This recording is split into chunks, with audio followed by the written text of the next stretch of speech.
We are back.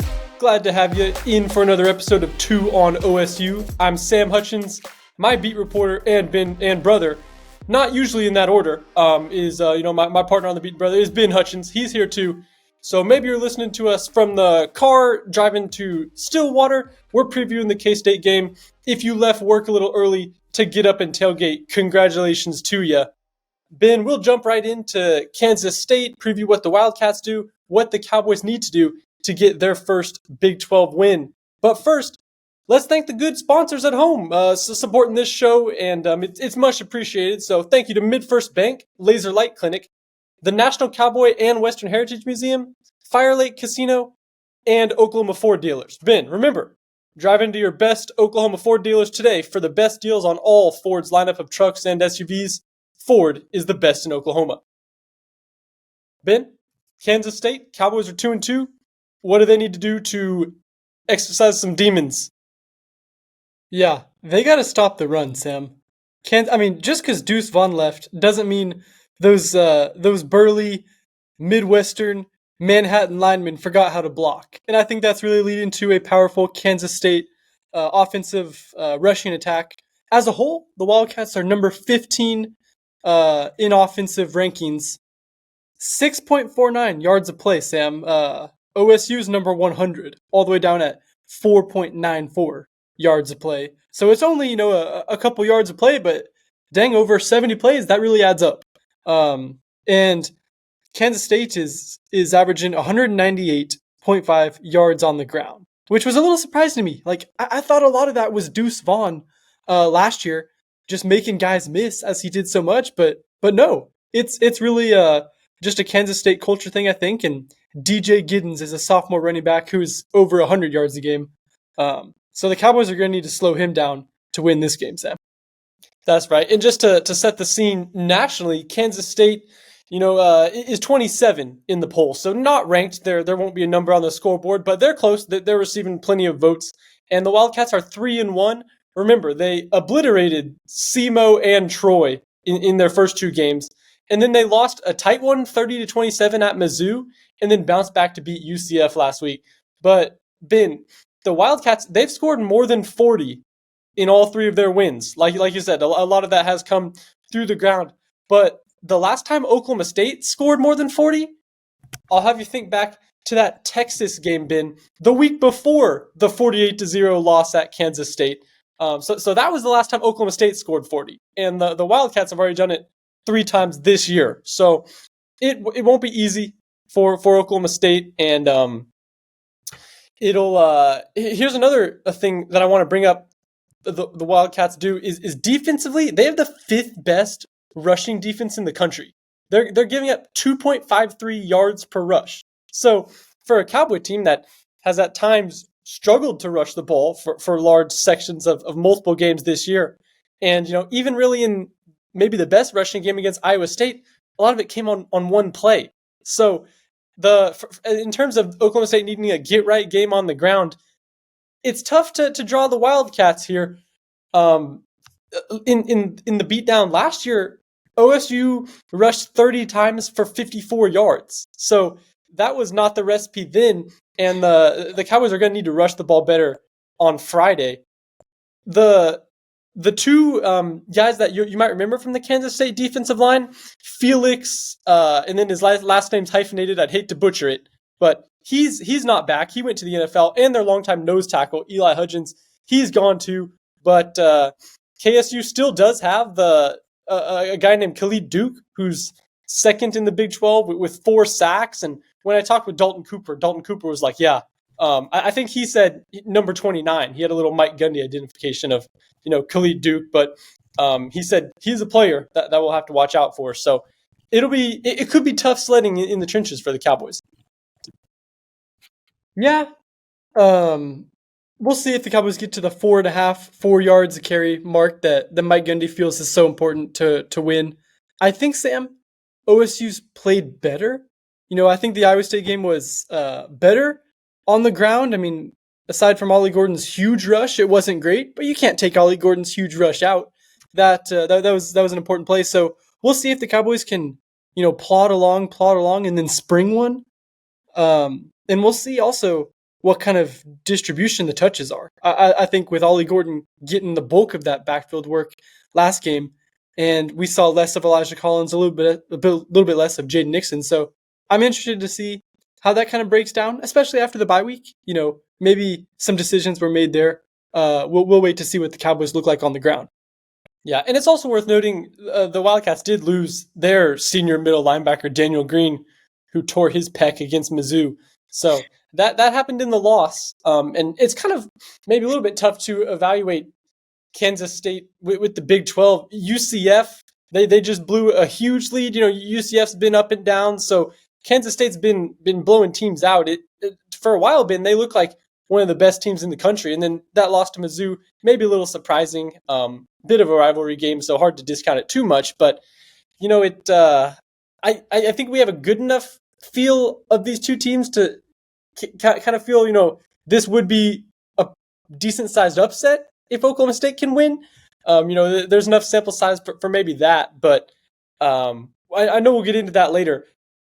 Score prediction wise, let's talk overall atmosphere, Ben. Starting with it's on the wrong day. They're playing on Friday. Yeah, it is the wrong day for football, but it's still a pretty good day to have a game, Sam. I think with Friday night, it'll be great weather. You don't have to compete with the Red River or anything else like that. It's a standalone game. Off the top of my head, I think it might be OSU's first ESPN game this season. I think Iowa State was on ESPN2, and they played a lot on ESPN Plus. So this is honestly the Cowboys' first chance on a national kind of window to make an impression. And yeah, I mean, you can make an impression really good or really bad. So we'll wait to see how this one goes. I don't know how many people were watching that 48-0 loss last year, but I imagine the number started a lot higher than it ended. But I'm looking forward to the atmosphere, Sam. It should be fun. The blackout game, that's been a pretty big success the last couple years at OSU. Yeah, and the folks I do feel bad for are the people coming from Tulsa or the people coming from Oklahoma City that maybe you're able to devote your entire Saturday and make the trip, but if you're getting off of work at 5 o'clock in Tulsa, it's going to be tough to make that drive down and get situated before the game kicks off. So it's kind of just a Big 12 TV deal. There's more Friday games. It undeniably is better for TV rights folks to have a standalone game Friday. It's like what the NFL does with primetime games. So I get it, and they're definitely here to stay. It was either Mike Gundy said in his press conference or in his radio show he does with Dave Hunziker, which is often very insightful, that he said, if the TV folks want more of them, there's going to be more of them. So there's not much you can do about that. But I mean, Oklahoma State's trying to do the best they can to liven the atmosphere. Does a Rodney Atkins concert do anything for you, Ben, pregame? I mean, I have my most country hat on, so maybe a little bit with Rodney Atkins. Yeah, I mean, sure, it does a little bit for me. I can get behind some country music. Arberg Feeds. Have you ever been to a feed store in your life? I've never even fed a cow. That's like stolen valor, but with country. Let's take that hat off.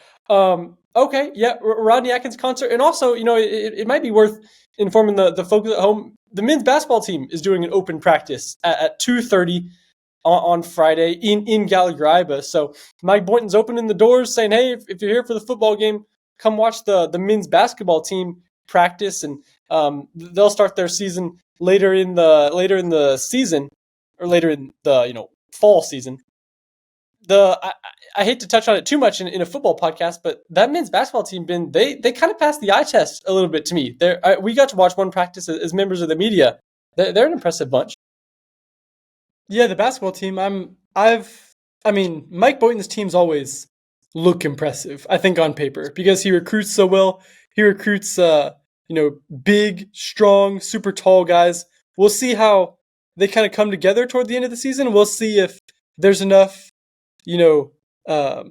playmakers and different kind of pieces to bring together there. That's kind of been the challenge with Boynton's teams so far, at least from what I've observed. So we'll see. But yeah, Mike Boynton's teams, they always look impressive on paper, and it's because they are.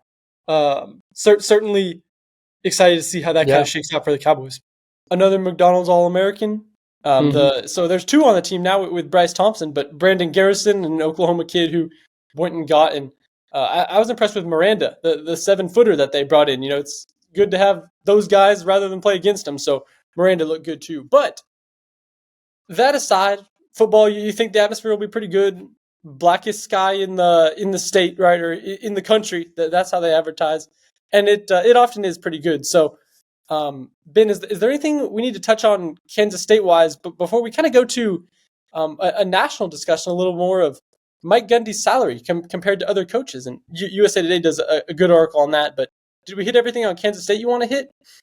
Yeah, we'll get into score predictions at the end of the episode. So I think we should get into some of this national conversation. It was a little bit juicy, Sam. I saw the tweet generated a lot of interaction on social media. There's no way to get people more fired up one way or the other than by listing all these football coaches' salaries. Okay. Now, my main takeaways, and if you want to find the article for the folks at home, or if you're in your car or not able to look at it right now, USA Today, they did a big survey. You can get all the public college institutions, you can get all their coaches' salaries and kind of piece together where things are nationally. So it's a yearly article they do. And Mike Gundy comes in at tied for number 13 among all coaches in salary. And he's, I think, more notable now that conference realignment has kind of done its turn. Out of the non-Big Two coaches, so if you take aside the SEC and the Big Ten and put them in their own group, Mike Gundy is the number 2 behind Dabo at Clemson for salary. It's excuse me. It's not a thing that gives Oklahoma State a lot of happiness right now. A lot of fans on Twitter I saw 2 years ago when he's winning the Fiesta Bowl, maybe it seemed like a bargain. Yeah. Ben, what jumps out to you about where Mike Gundy sits salary-wise? Yeah, my first thing I looked at was where he sat in relation to Venables, and I was kind of interested to see that Gundy does make a little bit more than Brent Venables. Brent at 7.1, Mike at 7.6. So I just wanted to see that, and maybe we'll see Venables' salary go up as he goes to the SEC, and if this year turns out anything like people down in Norman think about the way it started. So we'll see what that looks like if Mike is remaining the highest paid state employee in the state of Oklahoma. But yeah, I think my main takeaway with this is just how much a bargain $7.6 million can feel like in 2021, and just how much of a shackle some people think it might be here in 2023.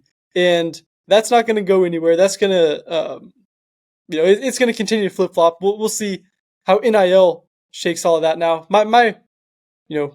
Yeah, like I don't know. It just changes so rapidly in college football fans' perceptions, I think.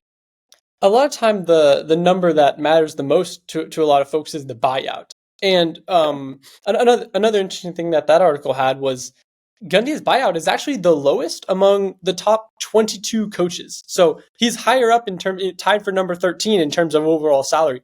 But his buyout's $24.9 million right now, which, don't get me wrong, that is a ton of money, especially in the world of NIL, where money is often suited to, if you can hold on to a coach and disperse money elsewhere to players and collectives, that helps. But his buyout's pretty low compared to, some of the huge names, Saban, Smart, but Gundy's buyout, I believe it goes up every year. So I don't think Mike Gundy's going anywhere. And like you said, Ben, some years it feels like an incredible bargain for Oklahoma State, and some years it does feel a bit like an overpay, but that's going to feel like it for any coach, Yeah. Well, let's check real fast. I mean, I can maybe scroll down. Who's the highest group of 5? Is that even on here? Or is the group of 5 well represented at all? I see some AAC get down here with the Tulane coach, Willie Fritz, but unfortunately 2.8 per year. It'll be interesting to see as this kind of whole thing unwinds and we revisit this story in 5 years, what the AAC and what the group of 5 looks like in comparison to the Pac-12, whatever remains of it, of all that. I think coaches' salaries are maybe a pretty good barometer of where a college football conference is at in strength. Yeah, that's a good point. And maybe what surprised me the most of any coach is Sark. Steve Sarkisian from Texas. He is 30th in the country. And I mean, usually you'd think, wow, Texas alone, your starting salary is going to be huge. But Sark's only making $5.6 million this year. And I say only, with the huge grain of salt that it requires. But I imagine Sark will be in for somewhat of a pay raise over the next few years if he can keep this going. Lance Leipold at Kansas is one spot above Sark at Texas. Yeah. How about that? Our editor, Ben, Mike Sherman, who does a great job helping us out, he says, never raise any questions you don't answer. So I might run down the top 10 coaches or so, just in case the folks are wondering. But it's probably pretty predictable if you want to go and play Family Feud and guess along. But the top 10 are Nick Saban, Dabo Swinney, Kirby Smart, Ryan Day, Mel Tucker at Michigan State, Brian Kelly, Jimbo Fisher, Texas A&M, Mark Stoops at Kentucky. How about that? Josh Heupel at Tennessee is 9, and Lane Kiffin rounds out the top 10 at Ole Miss. Yeah, Ben, we're undefeated in the 2-minute drill so far through 1 week. We've gotten to the end zone. You ready for it this time? Let's do it. We're doing score predictions, right? Yeah, that's what we'll start with. We'll do favorite Rodney Atkins song, which I will probably need to pull up a list for. I think I have a couple off the top of my head, but yeah. Well, I'll go first. If we want to get the 2-minute drill timer started. You're on my the score clock. prediction. Yeah, score prediction. I'm gonna take OSU 27-24. I'm gonna pick him in an upset win, Sam, at home on a Friday night, on ESPN, with their back against the wall. That's just where Mike Gundy just somehow gets a win. I think he's gonna do it again today. I say 27-24 because the Cowboys have scored 27 points in 3 of their 4 games this season. So maybe that's just the number that they do. And I think the defense will create a couple turnovers, something it's been lacking these last couple weeks. Rodney Atkins, I think my favorite song of his is I'll Be Watching You. Pretty good, Sam. I don't know, the little kid. Yep. Talking about his dad. I like that song. And that's my 2-minute drill. Impressive. And bolder than what you're going to get from me, Ben. I like Kansas State in this one. The Wildcats scoring 40 points right now for Oklahoma State seems like a very tall task. And the Wildcats have done it more often than not this year. I certainly don't think it's going to be a 48-0 type affair as it was last year in Manhattan. That was a bit unprecedented in the Gundy era. But I like Kansas State by a couple scores in this one. So I'll go something like 31-17 Wildcats. Favorite Rodney Atkins song? I've yet to determine if I'll walk over to the concert or not. I probably will. I like to get to Boone Pickens Stadium a little early before game day and see who I can see and talk to some interesting folks. But I'll go Take a Back Road. That's a solid song. So hopefully, if I make it to the concert, I'd appreciate it if he sings that one. But Ben, that's all for us on 2 for OSU or 2 on OSU. We appreciate you subscribing, listening, watching, rating the podcast. If you hate it, maybe don't leave a rating. But if you do enjoy it, we appreciate the 5-star review as it helps us. So we'll be back for the rest of the year, finishing out the football season and, of course, covering basketball, softball, baseball, everything else that goes on at OSU. So thanks for listening to 2 on OSU, and we'll be back next time.